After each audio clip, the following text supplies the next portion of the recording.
Good morning, everyone. It is Wednesday in Pittsburgh, Pennsylvania. My name is Adam Bittner, digital sports producer for the Pittsburgh Post-Gazette. Back for our weekly video with Joe Starkey, recapping his printed mailbag. I'll include the link to that down in the description. But Joe, how are you? I've never been better, Adam, and I appreciate you asking. This is like the Seinfeld show, comedians having coffee in cars or whatever that's named.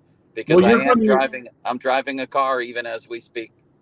I was going to say you're funny. You're funnier than me for sure. So that makes a lot of sense. I'm ready to go, man. All right, so I just want to get into it with the Pirates with you, Joe. Frank, in your mailbag, asked you this week, should the Pirates be buyers at the trade deadline? We're right here at the beginning of June. We got 2 months to go. I think he phrased the question as, if the trade deadline was today, would you want the Pirates to be buyers? I'm going to amend the question a little bit, Joe, because obviously you say right now, of course, they're in first place. What is your threshold for whether they should be buyers or not? Do they need to be in first? Do they need to be within 2 games, within 5 games? How do you look at, what the baseline should be as we get toward the end of July and start looking toward that stretch run at the start of August? I mean, I look at it. It sounds a little ridiculous because if I say 5 games, well, what about 6? But just as a general parameter, I'd say within 5 games of first place in the division, within 3 games of a wild card.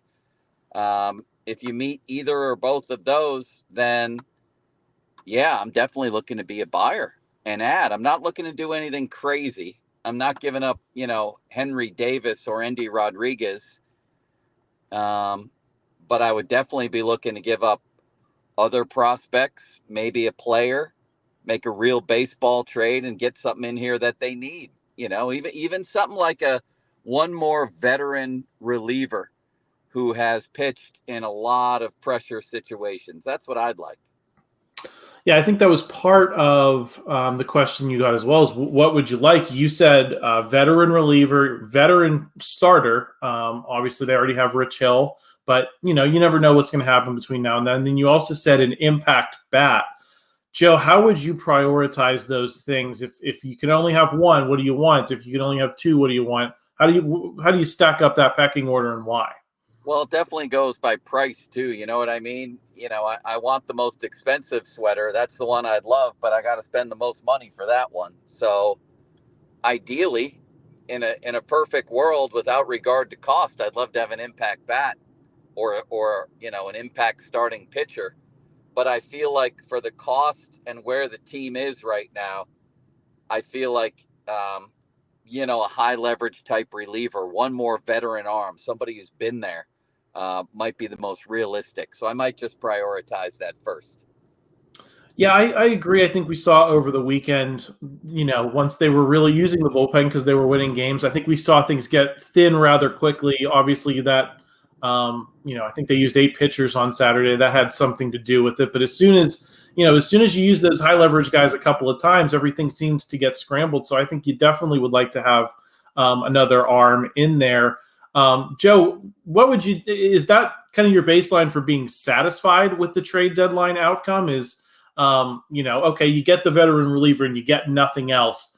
If I told you that's how it's going to go today, and given the information you have, are you happy with that? Are you disappointed? Or is this a matter of, 2 months from now, if we've seen this team play well for another couple months, you're going to get greedy and say, I think this team could really use another starter. I think this team could really use another bat. I might get a little greedy, but I also think between now and then we may see Endy Rodriguez. We may see Henry Davis. We could see Nick Gonzalez. We could see Quinn Priester.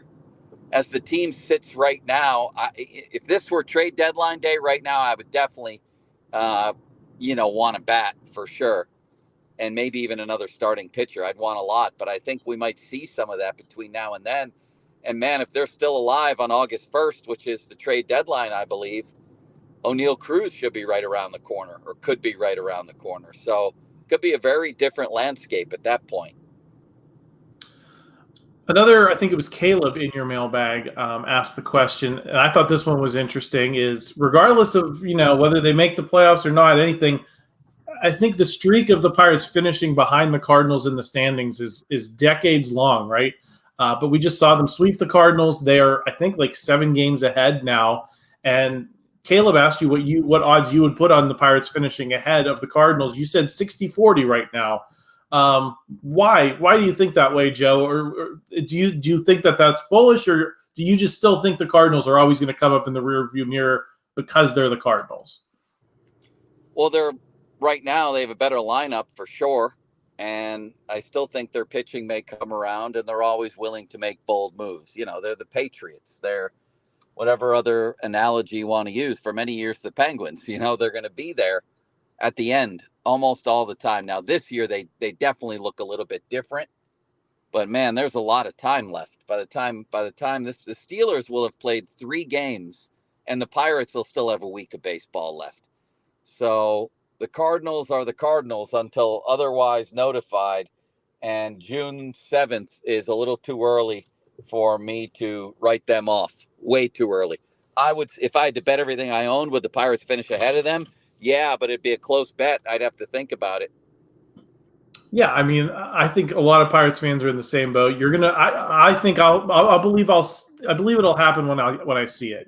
That's kind of the approach that I would take to that question. But I think it's very interesting because I think that would be a measuring stick type of thing in this rebuild. Joe, because a playoff berth would be great, and there's no reason for us not to talk about that now. But let's be realistic about where the Pirates have been lately, right? And if you can just be better than the Cardinals after the last 3 seasons, I think that is a good kind of intermediate goal, don't you think? Absolutely, unless they totally fall apart and finish 25 games under. But yes, I mean they've been their nemesis. When the Pirates were good, they had chances to win divisions, and I believe all 3 years, certainly 2 out of 3, they couldn't beat the Cardinals in September. So even when the Pirates won 98 games, for God's sakes, who was there? The Cardinals. I think they went wire to wire that year. So, yes, finishing ahead of the Cardinals would certainly be a milestone. Joe, I want to get into some Penguins talk. We had talked last week, or I think 2 weeks ago, actually, because we missed last week. But we had talked about you being underwhelmed by Kyle Dubas. That was kind of before we knew it was an official thing. Now we do know he is officially the Penguins president of hockey operations. And then you wrote similarly in the column after the press conference, after we knew officially what you basically restated what you thought in that video. I want to ask you this: what would it take for you in this offseason to change that impression of him? What are the moves he could make that might make you sit up and pay attention? Well, for sure, getting rid of some of these contracts. I'm interested to see what he does with Mikael Granlund. I'm interested to see, of course, what he does with the goaltender.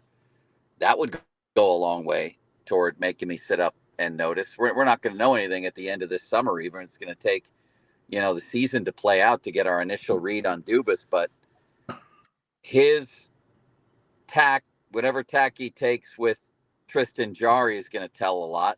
And then basically how he rebuilds the bottom 6, I'm assuming he will. But in order to do any of this, you're probably going to have to shed some contracts. I know they have cap space. They do. They also may want to sign Jake Gensel and things like that. So start with the goalie, revamp the bottom 6, and get rid of some of these contracts. And I know they can't get rid of Carter's. He's going to get paid. But with Jeff Carter, I might just say to him, listen, we'd love to trade you back to LA if they would have you. We'll pay most of the freight. We'll include a draft pick, whatever. Or just say, you know what? There's not a spot for you here. We know we're on the hook for your salary, but there's really not a spot. And then have him basically leave. Yeah, I think those will be interesting decisions to watch. One reader asked you in your mailbag, they said, would you consider trading Jake Gensel if it meant you could bring in Connor Hellebuck? He's an established goaltender. He's a name that I think a lot of people would be excited by. I just wanted to let you expound on that, Joe, and what what the threshold would be for you have to part with Jake Gensel rather than, as you mentioned, sign him, keep him here for the long term. Yeah, I was just saying that may be something that Kyle Dubas wants to do. I'm not necessarily in favor of that. I kind of feel like, and I love Jake Gensel, I kind of feel like he's a smaller guy, that he's given up his body and that we may have seen his best years. He may have some good ones left. But the question is, do you want to pay him well into his 30s here, $6 million? I don't necessarily. And if I can parlay him into a guy like Hellebuck, and then they're going to have to pay Hellebuck, I'd rather pay him than Gensel. I think that's a more premium position. So I would definitely consider that. I don't know if Winnipeg would want to do that, but I would definitely be on board with that, getting a guy like that in here and paying him that kind of money and maybe even a little more. You're probably going to have to pay him more. Yeah, I think that would be, an intriguing move. I think everything pivots on the goaltender, doesn't it, Joe? And how they address that position. And it kind of feels like you got to do whatever you can to address that position and let the other chips just kind of fall where they may around that. Is that your read on this offseason? Absolutely. That it starts with that. It starts with that and deciding how and when and which contracts you're going to get rid of. Then you can have a baseline, add to the money that you already have this off season, and go from there. But those are the starting points. Got to take care of the goalie. Joe, I want to get into a topic we rarely touch on the Post-Gazette Sports Now YouTube channel and podcast network.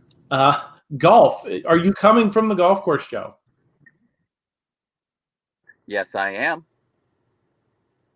Well, okay, so you've now heard the news. LIV Golf and the PGA Tour are merging.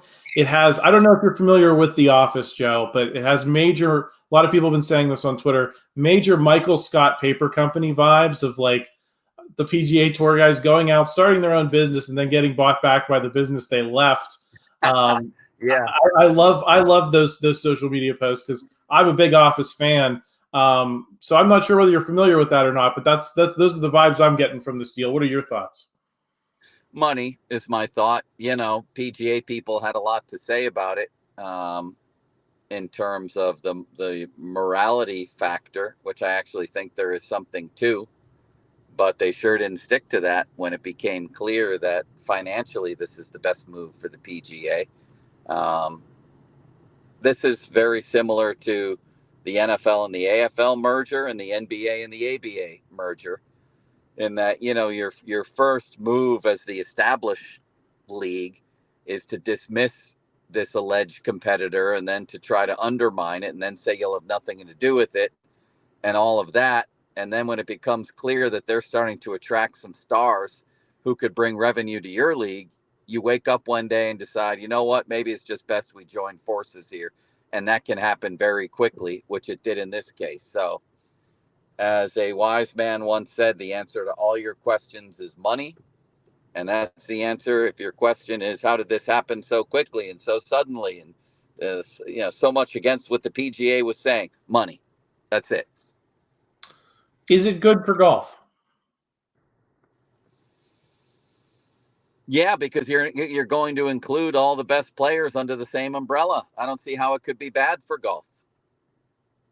Yeah, I see that argument as well. It's kind of resetting things to the way they were, before, which I think a lot more fans were satisfied with. Then again, I think people, especially at majors, liked these like rivalries and these renegades. I think it gave a little juice to the majors these last handful of years that maybe they didn't quite have, at least when Tiger wasn't, competing or toward the top of the leaderboard. I think it gave it a little bit more of a storyline to a casual viewer that like me, as opposed to, golf fanatics. Hold on a second here. We got an ambulance coming. Yeah, I thought it gave a little bit of juice. It did, but I wasn't that interested in that storyline. You know what I mean? I didn't tune in just for, let's see if we get a LIV guy against a PGA guy. For some people, it might have, enhanced the appeal. For me, not for me. Yeah, I hear you. I think it's more for the casual viewer, right? Of people who maybe are looking for a reason to tune into a major rather than people who love to watch golf. Right. And now when you have both of them together, if you want to see the best golfers in the world, then this is the ideal scenario. All right. Well, Joe, that's all I had for you. Was there anything you wanted to add before we sign off this week? No, Adam, I appreciate the time. This was very enjoyable. It always is every week. And I hear we're getting good numbers, are we? We are. We actually, on the PG Sports Now YouTube channel, we just crossed 3,000 subscribers. So thanks to everyone for, checking in. It's been a year of great growth so far. We'll see what we have during the summer. But yeah, Joe, the numbers have been great. So we're going to keep doing it. All right, everyone, apologies. We lost Joe there in transit at the end. We thank him for stopping by. Just wanted to thank you all again for watching the video. If you enjoyed it, please pop a like, help us out with the YouTube algorithm. Please also subscribe to the channel so you're signed up, get all of our podcasts, all of our videos that we do each week. And just wanted to give you a little bit of a teaser here. We will have Bryant McFadden, former Steelers cornerback, joining Christopher Carter on the North Shore Drive podcast later today. So make sure you're signed up for that. I teased it a couple times last week, but then we had to reschedule with Bryant. So we're glad to finally have him now. That'll be on the YouTube channel later. So make sure you're subscribed, signed up, and we'll talk to you all again soon. Thank you for checking out this content from Post-Gazette Sports. If you liked the video, please like it and subscribe to our YouTube channel. If you enjoyed it on Apple Podcasts, please rate us 5 stars on Apple Podcasts. For 6 months of digital access to post-gazette.com for just $6, click the link down in the description.